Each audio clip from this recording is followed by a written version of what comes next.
Ops, eto na naman ako kasi may chika ko. So, yung sundo namin sa airport ay hinanap ko siya sa Facebook. Siya ay si Sur of Beaufort Travel and Tours.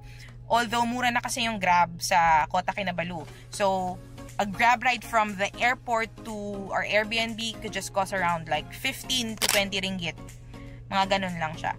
So, that would be just around 180 to 230 pesos siguro.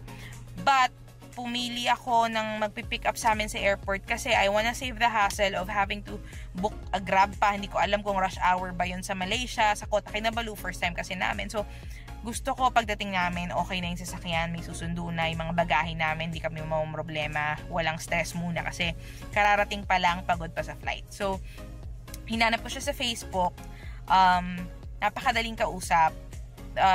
We paid him 120 ringgit.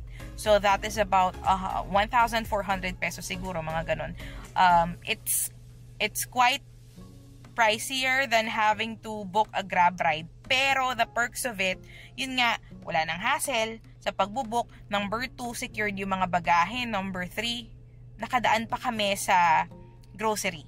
So, last minute, sabi ko kay Sur, can you drop us sa isang grocery nearby because you wanted to shop lang some food and water para, kasi sa Airbnb kami nagsistay, diba? So, pwede magluto. So, napakabait, dinaan niya kami, inantay niya kami, so, nakapag-shopping pa kami, nakapag-grocery kami, bago kami pumunta sa hotel. Another thing you would ask would be the internet. So, pagdating, although sa Airbnb namin may wifi, libre yon, no? But, of course, when roaming around Kota Kinabalu, wala kaming data, so, before sa mga travels namin, bumibili kami ng SIM pagdating pa sa airport. But now we tried something different. So, yung kapatid ko, bumili siya ng SIM sa Shopee. It's called Happy SIM. Ito ang itsura niya. Ilalagay ko rin dyan yung link. Yung contact number ni Sur, yung link sa bilihan ng SIM sa Shopee, ilalagay ko dyan. It's only around 200 to 300 pesos. I don't know the exact amount, pero nasa ganong range. And it will give you like around 5 gig of data for, cash na for 5 days. So, bumili kaming 3 niyan. And then, para, one SIM could be used by 2 people. So, at 200 to 300 pesos per SIM, sulit na. And, we tried na, nilipat na namin, nagpalit na kami ng SIM habang nasa plane pa lang. So, para pagbaba namin ng Kota Kinabalu, matitest namin kung gumagana talaga siya. Kasi mamaya, girl, baka hindi gumagana, baka scam lang ang lahat ng ito. True enough naman, gumana naman siya. Paglapag namin sa airport, okay na. Ang data ay nakapag-browse na kami ng internet. Kinabahan lang yung mga kapatid ko nung una kasi hindi na gumagana. So, I think for iPhones, you will have to restart your phone. Ako, Android kasi yung phone ko. So, gumana na siya right then and there. So, yun lang guys. Back to the vlog. So, eto guys, dinrop off na nga kami ni Sur dito sa Bataras Supermarket. Parang dito yan sa medyo parang city center ng Kota Kinabalu. Para makapamili na kami ng mga food at saka ng mga kailangan namin for Airbnb. Ang kailangan pag mag-Airbnb, kung walang provided na tubig, please make sure na bibili kayo ng mineral water. Lalo na kung sensitive ang mga tiyan, okay? So, yan, bumili kami ng 2 ganyan. So, parang wala pa namang 10 ringgit ang isa. Yung mga fruits naman ay mas maganda guys sa mga night market or sa mga palengke kayo bumili.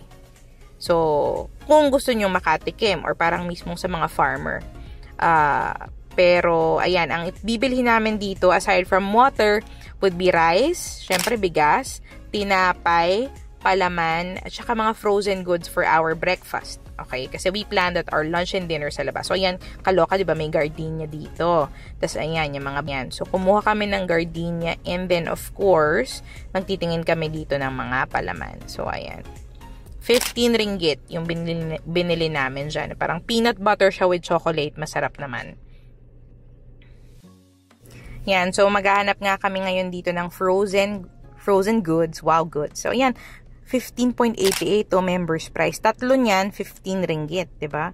So, iba't ibang flavors yan. May chicken and beef. So, medyo nagka-discussion pa kami dyan, nag-usap kami kung hindi naman kami member. So, paano kami makakuha ng members price? Oh my God! Wow! Okay, so yan. Mamimili kami ngayon ng aming mga ibe-breakfast, no?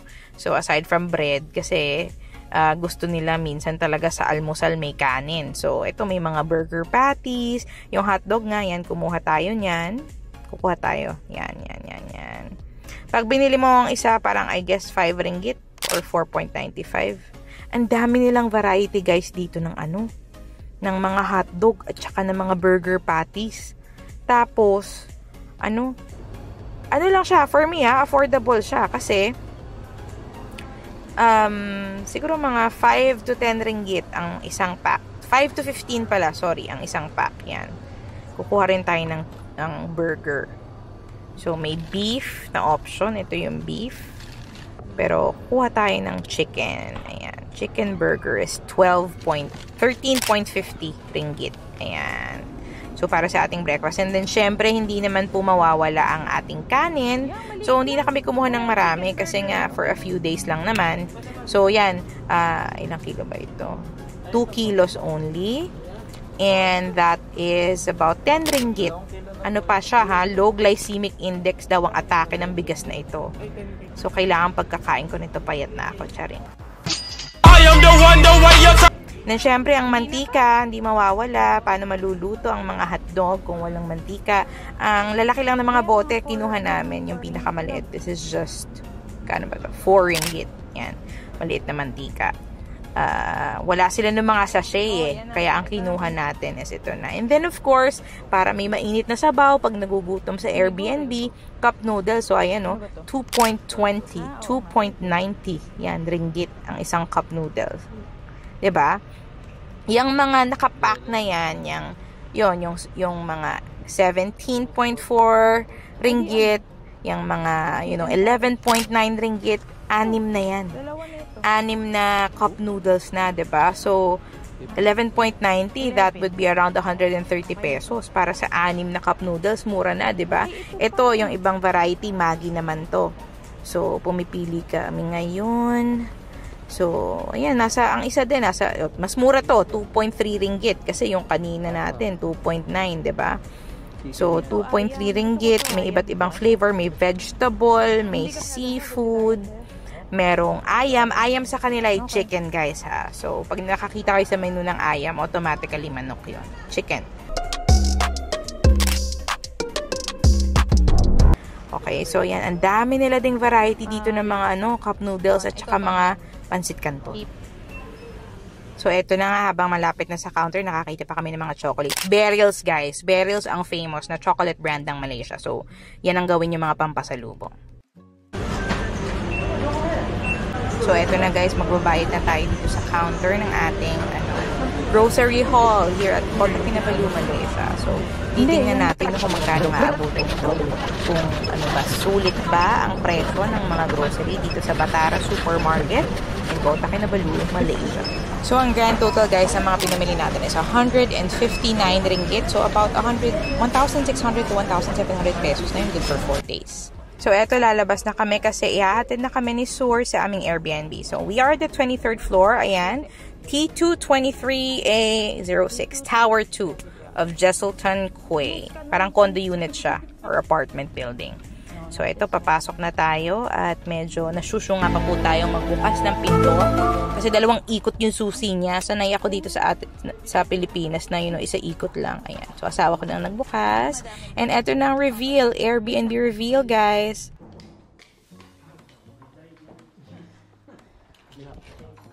Wait, buksan natin ang aircon. Kasi... So, welcome guys. This is our Airbnb, a 2-bedroom Airbnb called Jesselton Point Homestay. So, ayan, binuksan na namin kaagad ang aircon. Kasi guys, lapot talaga kami that time. Napakainit. So, ayan ang kusina namin. May microwave, merong induction.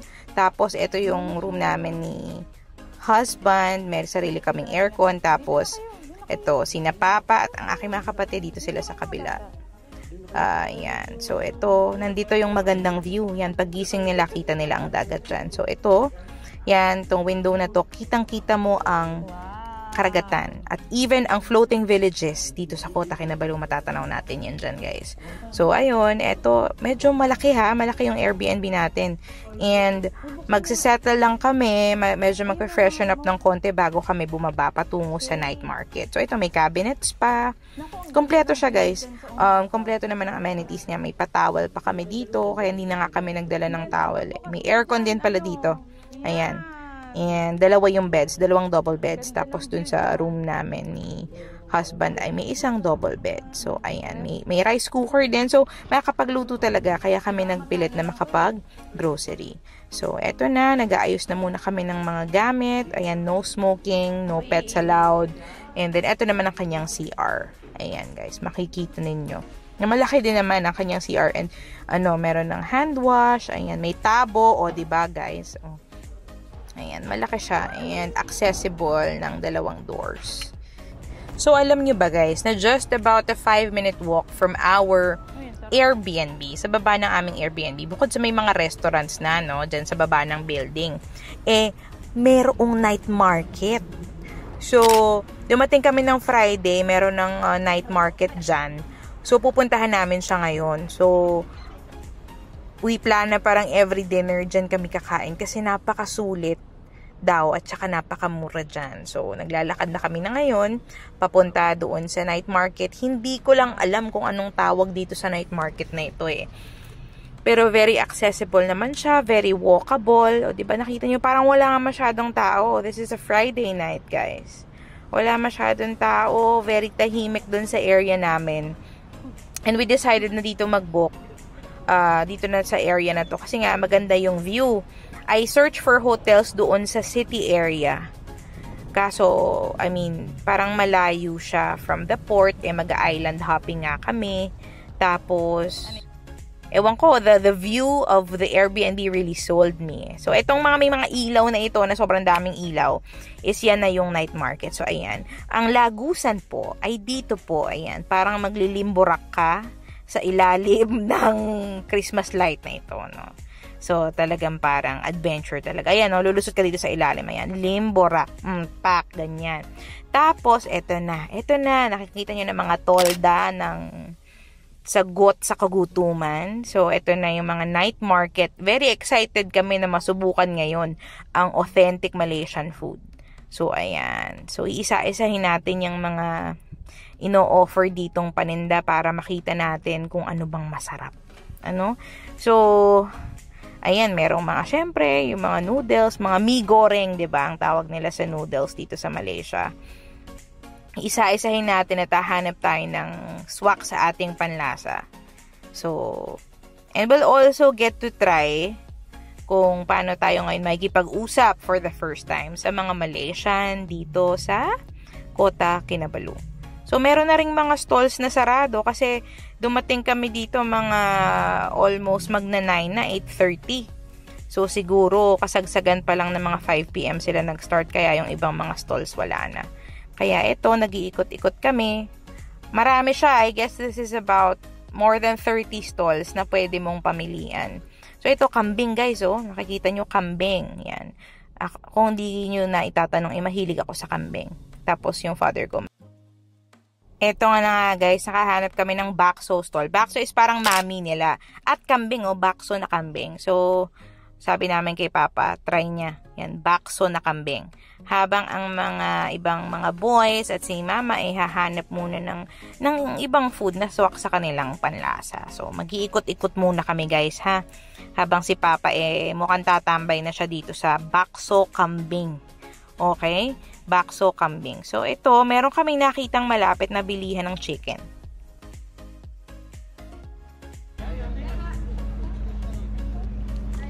Do you have rice? Rice is rice. May rice, oh. Ma. You eat dito. What is this chicken? This is chicken. Chicken. Buntot, yeah. Yes. Yeah. Filipino pala. Gusto yung chicken? Yeah. With rice? How much is this one? 3 ringgit. Each? No. 3 ringgit. 3 ringgit? Okay. 3 ringgit ang 1. One. One piece. Ah, okay. Ilan ma? Ilan ang ano nyo? Sampo rin dito. 10? How much? 30. 30. 10. Ang dami. 5 lang, pwede 5. Ayaw dito. Ah, dito kakain. Oo. Ano, 5. 5. Oo. Na manok? 5 manok. Oo, 5. 5. And then, 1 rice. Oo. O, diba guys, nakita nyo na itawid ang mga pakikipag-usap namin sa mga Malaysian dito. No, yun daw ay chicken buntut. Buntut daw ng manok. Puwet pala ng manok. Okay, so ayan. Mag-iikot muna kami dito sa ibang stalls kung saan pa kami pwedeng makabili ng pagkain. Ano guys? So, titingnan natin. Hahanap pa tayo ng iba. Kasi, ang parang gusto ko ng sabaw eh. Nasi, ayan, nasi. So, chicken and rice itong stall na to. Yan. So, although, ang takot ko kasi baka super spicy. Kasi, Malaysia is known sa spices talaga. And then, sa chili. Mahilig sila sa spicy food. So, hanap ulit guys. Ikot tayo ulit para makahanap ng sabaw na, yung bakso okay sana. Ito, bakso pala. Ito, bakso. And, may bakso na ayam. So, may bakso na chicken dito. So, parang chicken mami siya. So, ayan. Ayam. Bakso ayam chicken. Hi. Which one is bakso ayam chicken? Spicy or not? Sil. Sil. I don't like spicy. Bakso ayam chicken? Yeah, chicken. Not spicy. No. Okay, yeah. 1. Ikaw. Ayaw mo? Yeah, just 1. Yeah. Bibili ako dito. Ay, sorry. Oh. Yeah. So, yun guys. Naka-order na tayo ng ating kakainin ng bakso ayam na hindi spicy. Talaga nilinaw ko talaga. Pinaglaban ko ang hindi spicy. Ang aking asawa mag-iikot pa siya. Hanap siya ng ibang food na gusto niya. So, ayan.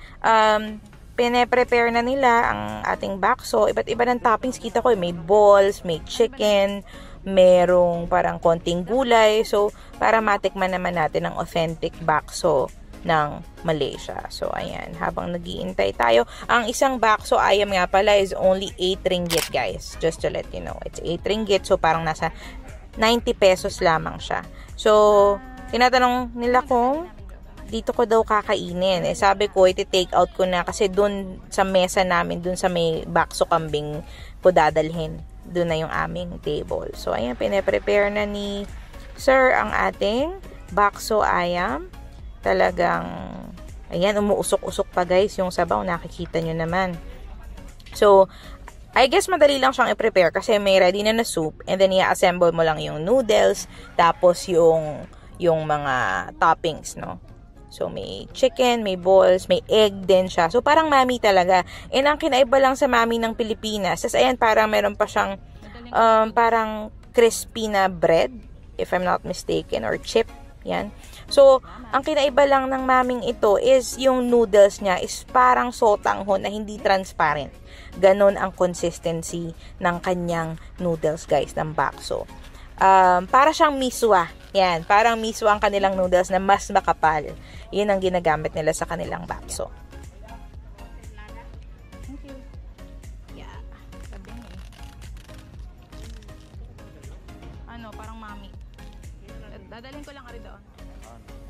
Alin? So guys, dadalhin ko muna ito dun sa ating table. As ayun nga pala guys, nakita nyo may kalamansi pa yan. So para talaga siyang mami, ayan. So, sabi ka? Sa Pilipino, 50. Sabi ko, peso. Magkano na sabi niya? Pwede. O, Tagalog pala ito. Pwede. Tayo pupuntahan ko lang. Guys, ito ang hindi ko malilimutan na isang pagkain doon, ang GTR Burger. Guys, kailangan nyo itong masubukan. Napakasarap ng burgers nila ng tortilla wrap. So, umorder kami dito ng tortilla wrap, which is 11 ringgit, about 120 pesos. So, ang flavors ng kanilang tortilla wrap ay daging, which is beef, ayam, which is chicken, tapos kambing. syempre. So, ang pinili namin is beef or yung daging. 11 ringgit nga siya. So, ang ginagawa ni Kuyang preparation dyan, iinit niya yung tortilla. Tapos, yung isang buong beef burger patty, hahati-hatiin niya. Ayan, ganyan. Parang gagawin niya pala siyang giniling, deconstructed patty. So, yun. So, deconstructed beef burger patty pala siya na may margarine. Yan. Star margarine. Ayan.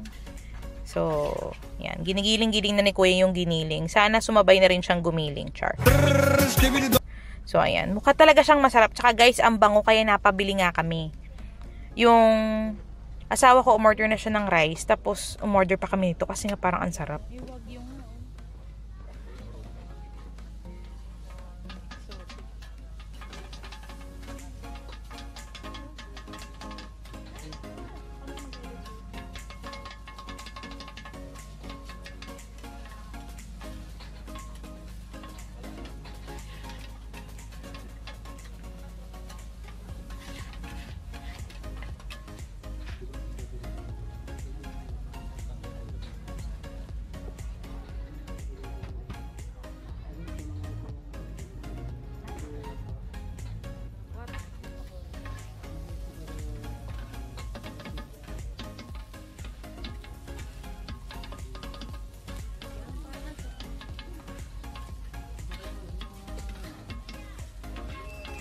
So, yan guys, pagluto na pala yung beef, ay lalagyan niya na yan ng barbecue sauce or special sauce, kung ano man ang tawag sa sauce na yan. So, ayan. Kaya super lasa nung tortilla wrap nila. The daging flavor. Yan. Tapos yung tortilla wrap ay may mga gulay na nakalagay na doon sa wrap para ready na lang ilalagay na toppings yung beef patty na dinurog-durog niya. So, ayan. So, ngayon naman, binabalot na siya ni Kuya. Ayan, nakita nyo, super dami ng beef na nakalagay. Hindi siya tinipid at only 120 pesos. Yan. As in, good for siguro mga 2 persons na to. Tapos, iinit niya ulit siguro para mag-melt yung cheese sa loob kasi may cheese din yan. At saka, yung iba pang mga spices na nandun sa loob. So, parang pag kinagat mo siya, habang mainit, talagang medyo crunchy. Tapos, parang nagme-melt yung loob. So, ganun siya kasarap.